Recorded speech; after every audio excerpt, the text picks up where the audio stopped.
High বন্ধুরা, সবাই কেমন আছো? আশা করি তোমরা সবাই অনেক ভালো আছো, আর আমরাও ভগবানের আশীর্বাদে ভালো আছি। আর এটা হচ্ছে ষষ্ঠীর দিন সকাল, মানে শনিবার। এখন আমরা বাড়ি যাচ্ছি 10:40 মাঝের হাট ধরবো। এই যে ইবু সোনা রেডি হয়ে বেরিয়ে পড়েছে, আর আমরাও। আর এখন আমরা টোটোয় উঠে গেছি। এখান থেকে হেঁটে গেলে 15 মিনিট লাগে স্টেশন, কিন্তু আমরা টোটো করেই আসলাম। ব্যাগ ট্যাগ আছে তো তাই। তা আমরা এখন অপেক্ষা করছি ট্রেনের জন্য। আর দেখো এই ট্রেনটা কি সুন্দর বানিয়েছে, মানে লুকটা নীল রং দিয়ে নতুন যেন মনে হচ্ছে, তাই এই ট্রেনটার ভিডিও করলাম। এটা ওই পার দিয়ে যাচ্ছে, আর ট্রেনে আমরা উঠে পড়েছি। দুঃখের বিষয়, এই ট্রেনে এই পেয়ারা ছাড়া আর কিছুই পাইনি। অন্যান্য সময় অনেক খাবার ওঠে, বাদাম, পাঁপড়, তা আমরা ভেবেছিলাম উঠবে, কিন্তু এই পেয়ারাটাই উঠেছিল আর এটাই খেয়েছিলাম। আর এইখান দিয়ে একটা মন্দিরও দেখা যাচ্ছে স্টেশনের উপরে। যাই হোক, চলো আমার সাথে, আর আশা করব যে তোমরা পুরো ভিডিওটা আমার দেখবে। ভালো লাগলে লাইক, কমেন্ট, শেয়ার, সাবস্ক্রাইব করো। আর প্লিজ প্লিজ প্লিজ স্কিপ না করে পুরো ভিডিওটা আমার সাথে দেখতে থেকো। আর দেখো এখন মাঝেরহাট এসে গেছে। এরপরে আমরা নেমেও গেছি মাঝেরহাট স্টেশনে। তোমরা অনেকেই চেনো, আবার অনেকেই চেনো না। যাই হোক, যারা চেনো না আমার ভিডিও দেখে তারাও চিনে যাবে। আর পুরো ভিডিওটা দেখলে আশা করি তোমাদের অনেক ভালো লাগবে। আমি তোমাদের আমাদের ওখানে খুব জাগ্রত বড় বাবা, মানে বড় ঠাকুর, মানে শনিদেবের একটা মন্দির আছে, সেখানেও নিয়ে যাব।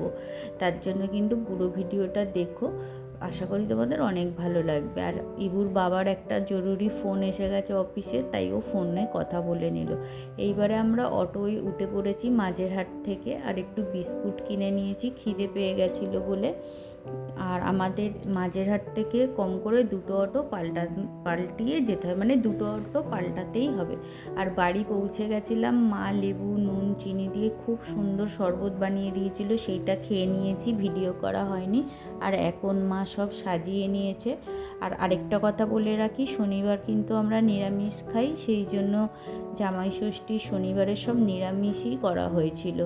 মা এইভাবে প্লেটে সব সুন্দর করে সাজিয়ে নিয়েছে। এবারে মা তার জামাইকে আশীর্বাদ করে সব কিছু দিয়ে দেবে। আর গিফটের ভিডিও আমার করা হয়নি, গিফট ছাড়াই তোমাদের দেখতে হবে। এই যে মা ওকে ধান দুব্য দিয়ে সব আশীর্বাদ করে নিচ্ছে। আমরা এই 2 বছর পর ষষ্ঠীতে এসেছিলাম। 2 বছর আগে যখন এসেছিলাম সেই ভিডিও তোমাদের সাথে শেয়ার করেছিলাম। আবার এই ষষ্ঠীতে আসলাম, আবার তোমাদের সাথে শেয়ার করছি সেই ষষ্ঠীর ভিডিও এবছরেরটা। আর ভালো লাগলে লাইক, কমেন্ট, শেয়ার, সাবস্ক্রাইব করে পাশে থাকবে। তোমাদের একটা লাইক, একটা কমেন্ট আর একটা শেয়ার, সাবস্ক্রাইব আরও আমাকে এগিয়ে দেয় নতুন ভিডিও বানানোর জন্য। আর আজকে বানিয়েছিল মা ভাজা, বেগুন ভাজা, পটল ভাজা, আলু ভাজা, মুগ ডাল, আর ছিল হচ্ছে আলু পোস্ত, চাটনি, পাঁপড়, মিষ্টি, দই। আর রাতে বানিয়েছিল লুচি, ঘুগনি, সেইটার ভিডিও করতে ভুলে গেছি। এখন আসলে কন্টিনিউ ভিডিও বানানো হয় না, তো তাই মনে থাকে না। আর এটা রবিবার দিন হয়েছিল রুই মাছের কালিয়া, আর গাছের একদম টাটকা পুঁইশাক, সার ছাড়া।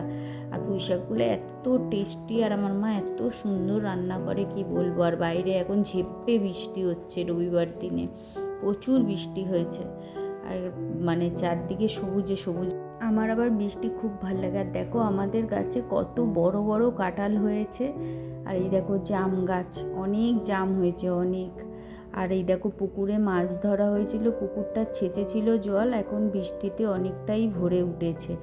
আর এদিকেও একটু দেখো কতটা জাম পাড়া হয়েছে সব।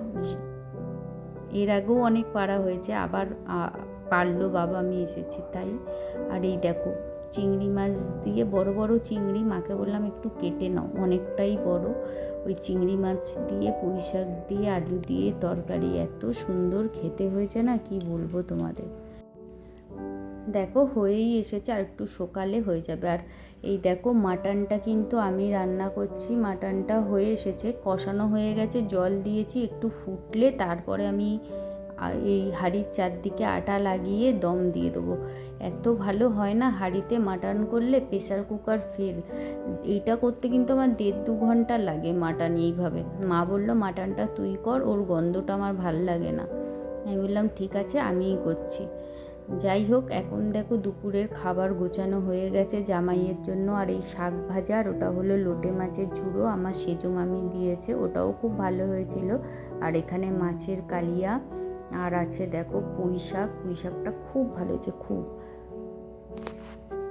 মাটনটা তো আমি করেছি, নিজের রান্না নিজে কি প্রশংসা করব, বাট খুব ভালো হয়েছে। আর এত সফট হয়, তোমরা কখনো পারলে হাঁড়িতে একবার ট্রাই করে দেখো, খুব ভালো লাগে, প্রেশার কুকারের থেকে অনেক ভালো। আর এখন চলে এসেছি সেই মন্দিরে, আমি, মা আর ইবুসোনা রিক্সায় উঠে গেছি। আর এটা খুব জাগ্রত মন্দির, এখানে না অনেকে কুষ্টি বিচার করে।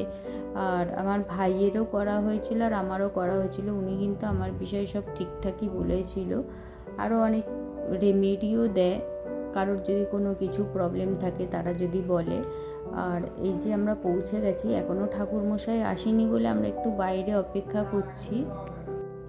এই মন্দিরটা আগে অনেকটাই ছোট ছিল আর ভাঙাচোরা ছিল, তারপরে এখন একটা দাদা বানিয়ে দিয়েছে, পাপ্পুদা বলে, আমাদের ওখানে পৈলানে অনেকে জানে, চেনে।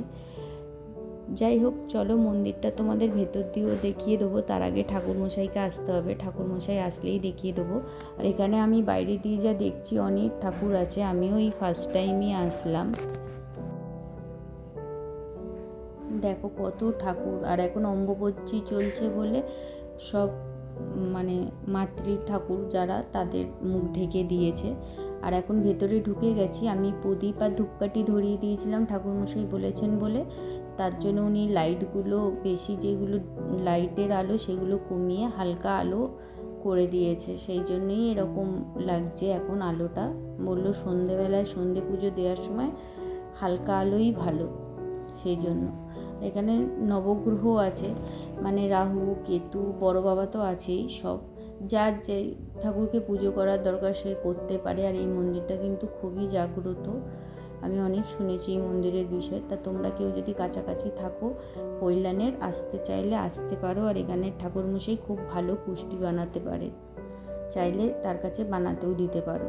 আর এই পুরো ভিডিওটা যদি ভালো লাগে অবশ্যই কমেন্টে জানিও। আর এইগুলো লেখা আছে কি করা উচিত কি করা না, তাই আমায় বলেছিল ফটো তুলে দিতে ঠাকুরমশাই, তাই দিয়েছি। আর এই যে বড় বাবার মহাদেবকে নমস্কার করো। সবাই ভালো থেকো, সুস্থ থেকো, দেখা হবে নতুন ভিডিওতে। টাটা সবাইকে।